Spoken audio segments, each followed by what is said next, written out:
সুপ্রিয় দর্শক মণ্ডলী, আশা করি সবাই ভালো আছেন। আজকে আমি আছি গর্জিত ইউনিয়ন কালীজয়ের পার্ক ফকির বাড়ি মোহাম্মদ রমজান আলী পোল্ট্রি ফার্মে।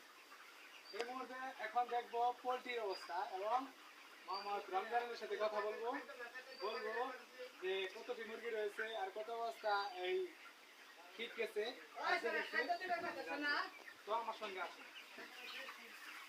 এখানে প্রায় 1000টি মুরগি রয়েছে।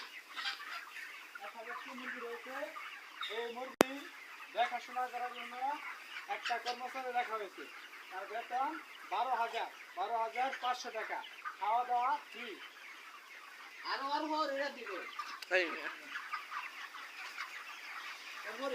এখানে প্রায় 1000টি মুরগি রয়েছে। মুরগির বয়স আজ মাত্র 25 দিন।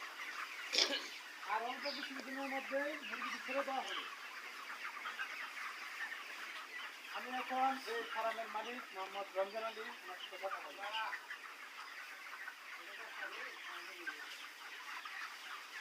মোহাম্মদ রমজান আলীর সাথে এই মুহূর্তে আমি এই খামারের বিষয়ে কথা বলবো।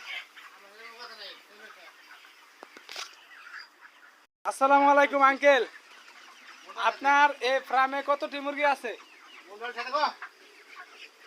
এই যে আঙ্কেল, একটু কথা বলেন। মন্ডল কে আবার? আপনি বলেন, আপনি ফার্মে কতটি মুরগি রয়েছে বলেন। এই যে মুহূর্তে মোহাম্মদ রমজান আলীর সাথে কথা বলার চেয়েছি।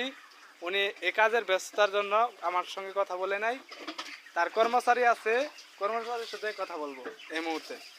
আসসালামু আলাইকুম আঙ্কেল, আপনি এখানে কতদিন থেকে কাজে নিযুক্ত হয়েছেন? 5 বছর। 5 বছর থেকে এই ফার্মে আপনি নিযুক্ত? হ্যাঁ। এখানে আপনার বেতন কত? 12,000। 12,000। আমি শুনলাম 12,500 টাকা। তো খাওয়া দাওয়া এখানে কি ফ্রি? খাওয়া দাওয়া ফ্রি। তো এই মুরগির ফার্মে কতটি মুরগি রয়েছে? 1200। আপনার মালিকে বললো 1000, আপনি বলতেছেন 1200। বুঝতে পারছেন এই বিষয়টা? মালিকে কি জানে? তার মানে কর্মচারীর কাছে সব হিসাব নাকি? আপনারা অবশ্যই দেখতে পাচ্ছেন ওনার যে মালিক মোহাম্মদ রমজান আলী, এই যে পানি দিতেছে মোটরের, এই যে অবশ্যই দেখতে পাচ্ছেন। তো আমাদের সাইদুল টিভিতে আপনারা অবশ্যই সাবস্ক্রাইব করবেন, লাইক কমেন্ট শেয়ার করবেন। পরবর্তী ভিডিও এপিসোড দেওয়ার জন্য আমরা প্রস্তুত থাকব। ধন্যবাদ সকলকে।